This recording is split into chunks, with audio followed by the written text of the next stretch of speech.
اب عادل بزئی supreme court میں جاتے ہیں اور جب سپریم کورٹ میں جاتے ہیں تو یہ چیزیں سپریم کورٹ کے سامنے رکھی جاتی ہیں اور سپریم کورٹ عادل خان بزئی کو بحال کر دیتی ہے. اس لیے کہ سپریم کورٹ نے بھی یہی سوال پوچھے, انہوں نے بھی یہی کہا کہ بھائی 9 مہینے یہ جب چیزیں آپ کے پاس پڑی رہی تو آپ خاموش کیوں تھے؟ مسلم لیگ نون خاموش کیوں تھی؟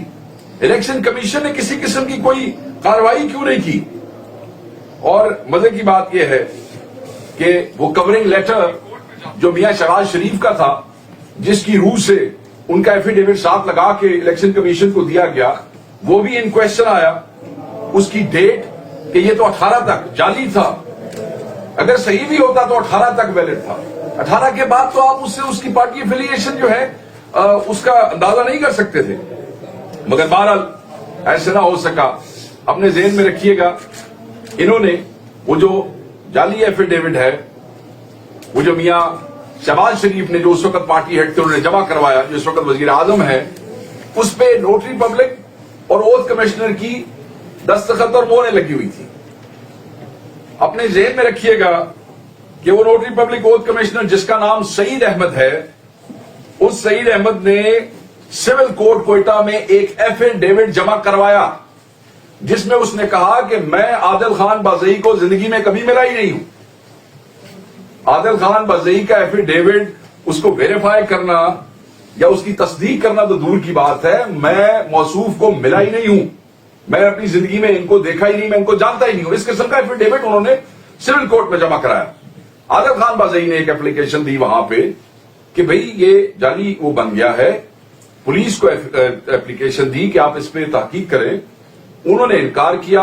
وہ مجسٹریٹ کے پاس گئے, وہاں مجسٹریٹ نے انکوائری کمیشن بنایا, وہ اس نے پولیس کو ریفر کیا. وہاں مجسٹریٹ کے پاس بھی یہی سعید احمد نے یہی بیان دیا کہ یہ جو ہے وہ ایفیڈیوٹ جو ہے وہ میں اس کی تصدیق نہیں کی, کیونکہ میں تو عادل بزئی کو میں تو ملا ہی نہیں ہوں زندگی میں آج تک. یاد رکھیے گا, آپ لوگ سب ان چیزوں کو سمجھتے ہیں. ایفیڈیوٹ کی تصدیق کرنے کے لیے نوٹری پبلک یا اوتھ کمشنر کا لائسنس ویلڈ ہونا از دی موسٹ امپورٹنٹ تھنگ. اگر وہ ایفیڈیوٹ عادل خان بزئی کا ہوتا بھی, جو کہ نہیں ہے, مگر اگر ہوتا بھی اور اس کی ایک ایسا اوتھ کمیشن نوٹری پبلک تصدیق کرتا جس کا لائسنس منسوخ ہوا ہے, تو that affidavit under the law is not valid, وہ ویلڈ نہیں ہوتا. اور یہ جو سعید احمد صاحب ہیں, ان کا لائسنس منسوخ ہو چکا تھا, ان کا اس عرصے میں وہ لائسنس نہیں تھا. سو یہ بھی ایک ایسا وہ دیکھیں نا, وہ یہ ایسے کام کرنے کے لیے بھی کچھ نہ کچھ تو عقل چاہیے ہوتی ہے. بٹ یہ ایسے ڈفر تھے, انہوں نے اس طریقے سے فیبریکیشن کی کیونکہ یہ سمجھتے ہیں کہ ہر چیز جو ہے وہ ان کے حساب سے چلے گی اور ان کی مرضی کے مطابق چلے گی. تو یہ انہوں نے اچھا مزے کی بات ایک اور ہے, یہ جو رجسٹرار ہائی کورٹ ہیں بلوچستان کے, ٹھیک ہے جی, یا جو کنسرن ہائی کورٹ ہے جس میں یہ کیس ہے, میں اس پہ ہائی کورٹ کے حوالے سے بات کروں گا کہ وہ جو کنسرن ہائی کورٹ ہے بلوچستان ہے یا شاید ادھر جہاں پہ یہ کیس چل رہا تھا, وہاں پہ اپنے ذہن میں رکھیے گا کہ, اور بیٹھ بلوچستان ہی ہوگا کیونکہ یہ جو ہوتا ہے نا یہ کوٹا لائسنسز کا, یہ متعلقہ ہائی کورٹس جو ہیں وہ ڈیفائن کرتی ہیں کہ یہ لائسنس اتنے ملیں گے اتنے ملیں گے. اور رجسٹرار نے لکھ کے دیا ہے کہ جی ہمارے پاس اس بندے کا ریکارڈ ہی کوئی نہیں ہے, اس کے لائسنس کا, اس کی کوئی رجسٹریشن نہیں ہے وہاں پہ. سو آپ ایک ایسے نوٹری پبلک اور ایک ایسے اوتھ کمشنر سے ویریفیکیشن کرواتے ہیں جس کے حوالے سے رجسٹرار ہائی کورٹ نے لکھ کر دے دیا ہے کہ ہمارے پاس سعید کا کوئی ریکارڈ موجود نہیں ہے. اب ہو کیا رہا ہے اس وقت, یہ ساری چیزیں سامنے رکھتے ہوئے اور بہت سی اور چیزوں کو سامنے رکھتے ہوئے سپریم کورٹ آف پاکستان نے ان کو بحال کیا. سپریم کورٹ کے 12 دسمبر کے فیصلے کے بعد جس میں عادل خان بزئی بحال ہوئے, سعید احمد پہ ایف آئی آر ہو گئی. سعید احمد پہ ایف آئی آر ہو گئی. 12 کو فیصلہ ہوا, 15 کو ایف آئی آر کی گئی اور بیک ڈیٹ میں ایف آئی آر کی گئی ہم یہ کہتے ہیں کہ 12 کو ہوئی ہے، 12 کو ہی فیصلہ ہوا، 12 کو ہی FIR ہوئی، 15 کو ہی یہ کہتے ہیں ہم نے 12 کو کی۔ اب وہ جو FIR اگر آپ اس کا متن دیکھیں تو اس میں 15 کی روانگی لکھی بھی ہے۔ ہم نے وہ تمام ڈسپیچ رجسٹرز کے ریکارڈ ہمارے پاس موجود ہیں، تو میں ان سب کو بتا دوں کہ آپ کی یہ کوشش ناکام ہوگی۔ ڈسپیچ نمبرز، ڈسپیچ رجسٹرز، ان کی سب کی کاپیز جو ہیں ویریفائڈ ہمارے پاس ہیں۔ یہ جو آپ کوشش کر رہے ہیں نا بیک ڈیٹ میں، فیصلہ تو ہو گیا سپریم کورٹ کی طرف سے، اب یہ جو وزیر اعظم کو ڈسکوالیفیکیشن سے بچانے کی کوشش کی جا رہی ہے، یہ آپ کی یہ کوشش بھی ایسے ہی ناکام ہوگی، کیونکہ آپ وہ ٹفر ہیں جن کو یہ بھی نہیں پتا کہ اگر یہ گڑبڑ کرنی تھی تو کم از کم کسی ایسے آدمی سے کرواتے جس کی ویریفیکیشن کا اس کے پاس اختیار موجود ہوتا۔ سعید احمد کو اٹھا لیا گیا، سعید احمد کو الٹا لٹکا کر ٹارچر کیا گیا، ہمیں بتایا گیا ہے، اور اس سے پھر ایک اور بیان لیا گیا ہے، یعنی کہ سپریم کورٹ کے فیصلے کے بعد عادل خان بزئی کی بحالی کے بعد وہ اوتھ کمشنر وہ روٹی پبلک جو دے گیا بیان کہ بھائی میں نے تو یہ ایفیڈیوٹ، میں تو اس کو میں زندگی میں کبھی ملا ہی نہیں، اس کو اٹھایا جاتا ہے، الٹا لٹکایا جاتا ہے، اس کو ٹارچر کیا جاتا ہے، اور اب اس سے بیان لیا جاتا ہے کہ نہیں یہ تو عادل بزئی ہی مجھ سے لے کے گیا۔ یعنی کہ جب سپریم کورٹ تک یہ کیس پہنچا تب تک کسی کو ہوش نہیں آیا، اب یہ کہا جا رہا ہے کہ جی یہ سارا جو ایفیڈیوٹ ہے یہ عادل خان بزئی ہمارے پاس لے کے آیا۔ کیوں؟ کس لیے؟ کیونکہ اب یہ اپنے پرائم منسٹر کو بچانا چاہتے ہیں ڈسکوالیفیکیشن سے، اور اس کے لیے یہ اس قسم کی حرکات کر رہے ہیں۔ ہم سپریم کورٹ سے بھی یہ گزارش کرتے ہیں بحیثیت پارٹی کہ وہاں سول کوڈ کو بھی انڈیو انفلوئنس کرنے کی کوشش کی جا رہی ہے، اہلکاروں کو بھی اٹھا کے انہیں زدوکوب کیا جا رہا ہے تاکہ عادل خان بزئی کے خلاف آپ کے فیصلے کے بعد جو ہے وہ ہو جائے۔ انہیں پروٹیکشن چاہیے، انہیں پروٹیکشن دیں، انہیں سیکورٹی ہو، تاکہ آپ نے جو فیصلہ سپریم کورٹ نے سول کورٹ کی اس پہ چھوڑا ہے وہ آزادی سے کر سکے۔ عادل خان بزئی کو بدترین وکٹمائزیشن کا نشانہ بنایا گیا، ان کے پلازز گرائے گئے، ان کے بزنسز بند کیے گئے۔ ہم صرف یہ کہنا چاہتے ہیں کہ اگر عادل خان بزئی یا ان کی فیملی کو کسی بھی قسم کا کوئی نقصان جانی یا مالی ہوتا ہے، اس کے ذمہ دار پرائم منسٹر آف پاکستان ہوں گے، کیونکہ اس وقت عادل خان بزئی جو ہے اس کے کیس میں پرائم منسٹر جیسے یہ کہتے ہیں نا اوپن اینڈ شٹ کیس ہے، یہ بھی اوپن اینڈ شٹ کیس ہے۔ اگر آپ مجھے اجازت دیں تو میں سپریم کورٹ کے فیصلے میں سے صرف 2-4 چیزیں آپ کو پڑھ کے سنا دیتا ہوں، کیونکہ ہمیں حیرانگی ہے کہ الیکشن کمیشن کا کیا اس میں کردار رہا ہے کہ مسلم لیگ نون کے تو جو جعل سازی ہے، چاہے کوئی کلیوری فونٹ ہو، چاہے کیسز ہوں، اس میں یہ پہلی دفعہ ایسا نہیں ہوا، یہ کام ان کے چلتے رہے ہیں۔ آپ یہ دیکھیں کہ یہاں پہ پیج نمبر 12 پہ وہ کہتے ہیں کہ given the seriousness of appellant's allegations regarding the fabrication and use of a false consent affidavit against Mr. Mohammad Shahbaz Sharif, the then President PMLN and now the Prime Minister of Pakistan, we expect that the civil court where the civil suit is sub judice and the magistrate before whom the criminal complaint is pending adjudication shall decide the same. تو ہم expect کر رہے ہیں کیونکہ یہ اس civil code کے حوالے ہو گیا کیس، انہیں کافی سارے مسائل کا سامنا ہے اور کافی ساری پریشانی کا سامنا ہے۔ سپریم کورٹ جو ہے ان کو پروٹیکشن دے اور انہیں یہ حوصلہ دے کہ وہ یہ فیصلہ کر سکتے ہیں۔ الیکشن کمیشن آف پاکستان کا کردار ہمیشہ ڈیوبیس رہا ہے، ہیسٹی رہا ہے، ہمیشہ پاکستان تحریک انصاف کا جہاں بھی ذکر آیا یا جہاں بھی وہ ہوا، انہوں نے ہمیشہ فاؤل پلے کرنے کی کوشش کی ہے۔ ہمیں سمجھ نہیں آتی کہ کیا وجہ ہے۔ دیکھیں ان کے بارے سے انہوں نے کہا، یہ سپریم کورٹ کی ججمنٹ میں لکھا ہے، let me if you allow let me read it for you. These actions of the ECP demonstrate a leaning by the Election Commission of Pakistan in favor of a political party and the government which totally negates its constitutional duty and the Constitution's standards to act honestly, justly and fairly. یہ کون لکھ رہا ہے جی؟ یہ supreme court of Pakistan کہہ رہی ہے۔ اور پھر وہ